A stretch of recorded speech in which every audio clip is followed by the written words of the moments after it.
Bonjour à tous et bienvenue, je suis Bienveillante Guidance et j'espère que vous allez bien. Je vous remercie de regarder cette vidéo et je vais commencer ce tirage avec une carte de l'Oracle des Fées pour simplement nous donner une idée, un ton, l'ambiance, les énergies pour ce tirage pour demain qui sera déjà, et oui, le 8 juin 2022.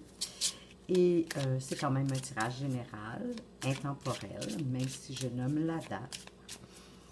Et probablement que je fais ce tirage simplement parce que j'aime le chiffre 8 qui représente pour moi l'infini, les perspectives, les possibilités infinies. Alors, l'oracle des fées, qu'as-tu à nous dire pour nous guider en toute bienveillance, bien sûr, et avec amour? Et j'ajouterai au plus profond de mon cœur, les amis. Oui, je brasse beaucoup, j'aime brasser, j'aime m'assurer que les cartes sont bien brassées et qu'on va pouvoir ainsi sélectionner la meilleure carte pour nous tous. Alors,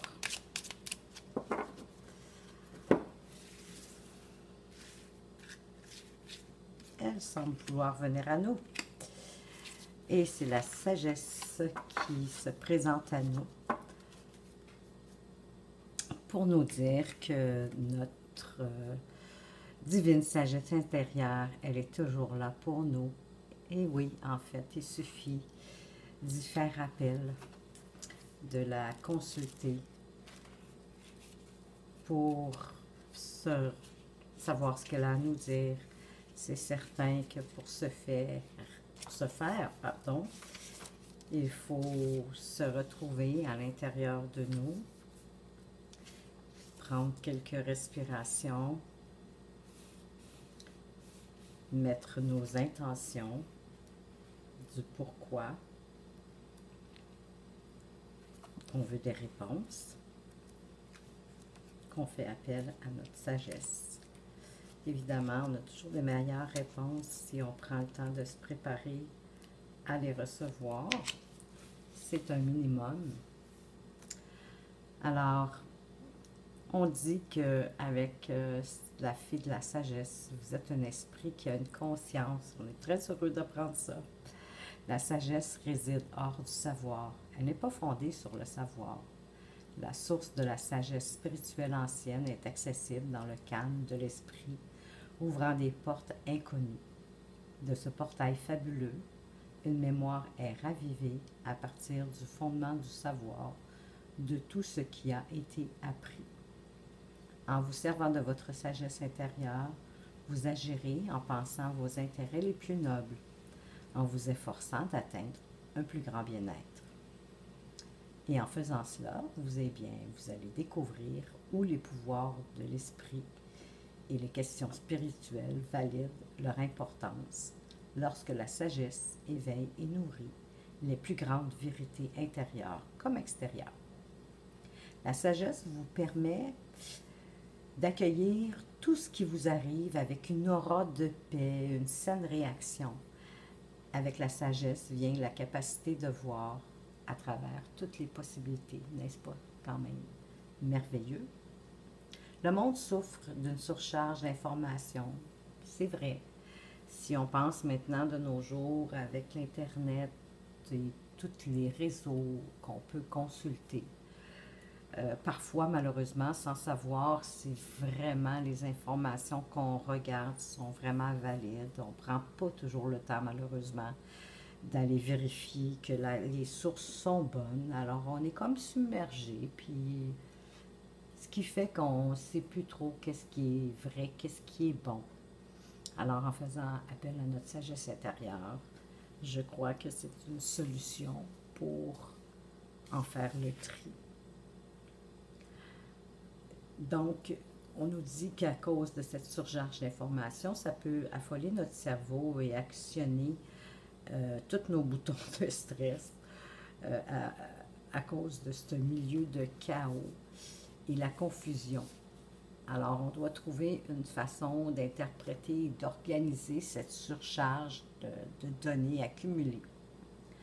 Donc, on vous conseille de vous rappeler qu'il ne s'agit pas d'obtenir des masses de données, il s'agit d'arranger les faits pour leur conférer sens et substance afin que vous puissiez les comprendre. Cela voudra dire accueillir tous les points de vue contraires aux vôtres. Une bonne habitude à prendre car cela favorise le passage à une compréhension universelle. Vous aurez besoin de sources de sagesse en dehors de vous. Cultivez la sagesse en insufflant les paroles des sages dans votre cerveau. Recherchez les conseils des maîtres et lisez aussi souvent que vous le pouvez. C'est seulement lorsque leur enseignement et leurs paroles auront pris vie en vous que vous deviendrez vraiment sage et que vous serez capable de compréhension et d'explication.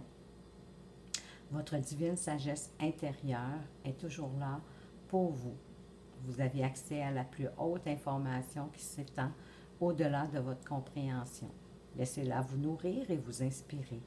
La quête d'une plus grande sagesse est une aventure permanente et votre parcours personnel vers un savoir supérieur sera merveilleux.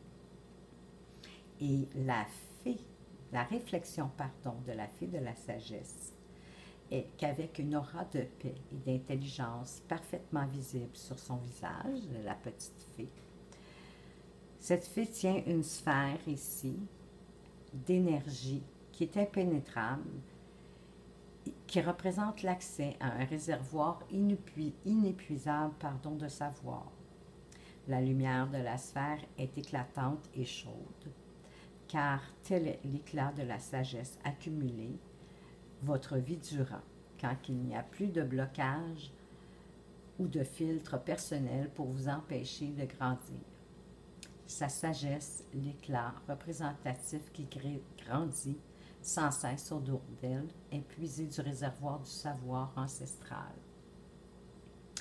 C'est le bon sens qui passe d'une génération à l'autre, combiné à l'expérience d'une vie vécue en toute conscience et d'un esprit ouvert, toujours avide de savoir. Chaque expérience et chaque événement, bon ou mauvais, s'ajoute à ce réservoir de sagesse. Sa valeur vient des leçons que vous avez apprises. Effectivement, si le mauvais n'était pas intégré à notre sagesse, on ne pourrait pas en faire la différence entre ce qui est bon pour nous et ce qui l'est moindre.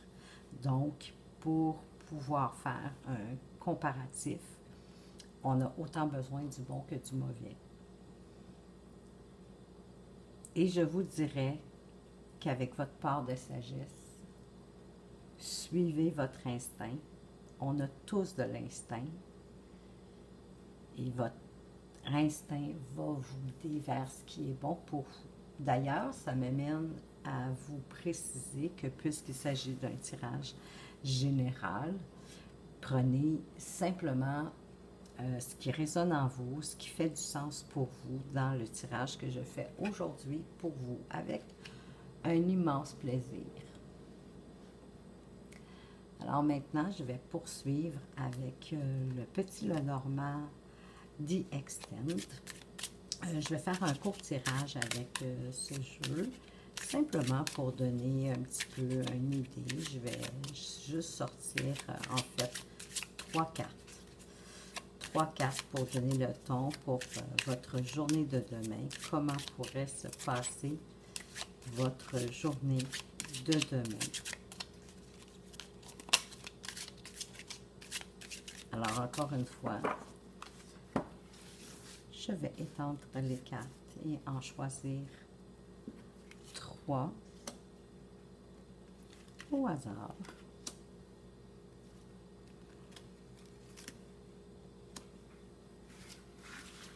Guidé par la sagesse intérieure. Alors, vous ne la voyez pas du tout, je m'excuse, je vais la remettre ici. Les 3 cartes, je veux que vous les voyez bien. Je pense que c'est bon comme ça. Alors, notre première carte, c'est la cruche. La cruche nous parle un peu de, je m'excuse du terme, mais de stupidité, de maladresse en fait, d'être maladroit, de faire des choses des fois un peu bêtement. Vous savez, des fois on fait des actions où on pose des gestes sans trop y penser et aussitôt fait, aussitôt on se dit, ah Seigneur, qu'est-ce que j'ai fait là? Je suis certaine que ça vous est arrivé. Alors la cruche ici, c'est ce dont elle veut nous parler. Donc peut-être certains seront maladroits ou agiront un peu trop rapidement sans réfléchir et commettront des petites bêtises dans leur journée. Ah, mais regardez comment c'est beau. On a le lys. Alors, c'est des petites bêtises qui pourraient presque être pures, qui être tendres, pleines de douceur, affectueuses. L'hélice, c'est quand même aussi, je dirais, c'est mûr, c'est réfléchi, un lys. Ça a une certaine maturité. Donc, je crois que la maturité va revenir assez vite après notre petite bêtise. Ah. Et cela va provoquer un changement bénéfique parce que la cigogne, c'est des changements. C'est pour certains peut-être qu'il y a du déménagement en vue.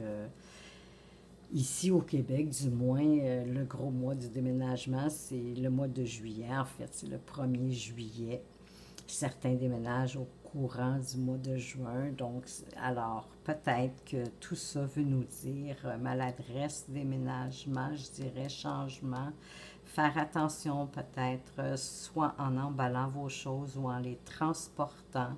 Il pourrait avoir des petits risques de maladresse, donc automatiquement des bris.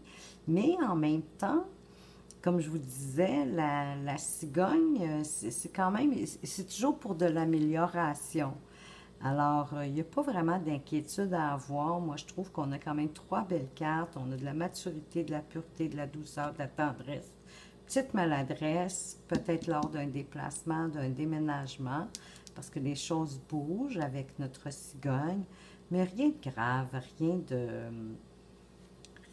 de irrécupérable ou irréversible. C'est quand même assez doux. Et je vais poursuivre avec une carte des murmures de Ganesh. Je vous dirais que les murmures de Ganesh, c'est un des oracles que j'aime beaucoup, qui fait appel. Ganesh est une divinité hindoue qui est très vénérée en Inde d'ailleurs. Probablement que vous en avez déjà entendu parler. Alors, je vais demander à Ganesh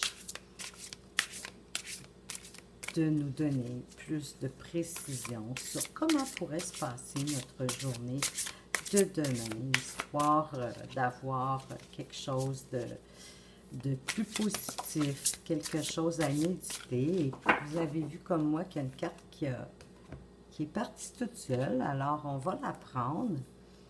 Et Ganesh nous dit d'avoir l'ouverture d'esprit. Alors, c'est la carte 18. Je vais aller de ce pas vous donner davantage d'informations parce que je suis quand même intéressée par ce qu'il tient dans sa main. Pour moi, ça représente aussi une forme d'abondance. On va aller voir. Ouverture d'esprit, observer, évaluer et enquêter avant de faire des conclusions. Lorsque la lune décroît, c'est un bon moment pour commencer à examiner les efforts fournis et rectifier les erreurs commises. Petite bêtise. Il est temps de vous défaire de ce dont vous n'avez plus besoin et de nettoyer les excès d'énergie, récente comme ancienne, que vous avez accumulés jusqu'ici.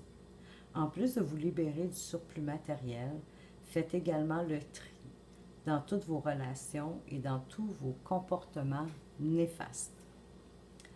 Vous vous apercevrez peut-être que vous êtes en train d'essayer de choisir entre deux options. Cette carte ne vous demande pas de prendre une décision, mais plutôt de prendre le temps de réellement écouter votre cœur et votre voix intérieure. C'est drôle parce que déjà avec la sagesse, on en parlait de votre voix intérieure, de votre sagesse. Alors Ganesh, je vous conseille d'acquérir plus d'informations avant d'agir, donc de ne pas se précipiter, d'avoir l'ouverture d'esprit, de regarder toutes les possibilités, même peut-être celles qui nous apparaissent à prime abord moins intéressantes, de les observer. Ça peut être surprenant, des fois, on pourrait faire un choix inattendu. Alors, cette connaissance peut avoir de nombreuses sources qui comprennent également votre intuition, votre connaissance de soi ou toute forme de sagesse occulte ou ésotérique. Qui sait, vous découvrirez peut-être quelque chose de mystérieux et de magique. Vous êtes au beau milieu d'un processus conscient de libération créative. Soyez reconnaissant pour ce qui vous a été donné d'accomplir jusqu'à aujourd'hui et ne vous sentez pas pressé ou forcé de débuter de nouveaux projets. Passez en revue vos objectifs et restructurez ce qui doit l'être en conséquence. Une fois que vous possédez toutes les informations requises, vous vous sentirez motivé à définir de nouveaux buts et à démarrer de nouveaux projets. Alors, je trouve ça super intéressant parce que Ganesh nous amène, oui, à faire appel à notre sagesse, à notre intuition, à regarder toutes les opportunités, toutes les options qui sont autour de nous et à partir de là, d'en faire le tri et en connaissance de cause qui va vous permettre de faire les bons choix.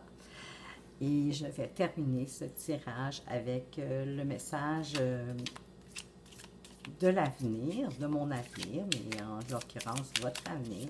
Je vais vous tirer 3 petites cartes de ce nouveau petit oracle que je viens d'acquérir aujourd'hui même. En fait, il est arrivé aujourd'hui. Je l'avais commandé la semaine dernière. Je m'attendais à ce que ça prenne beaucoup plus de temps avant de le recevoir.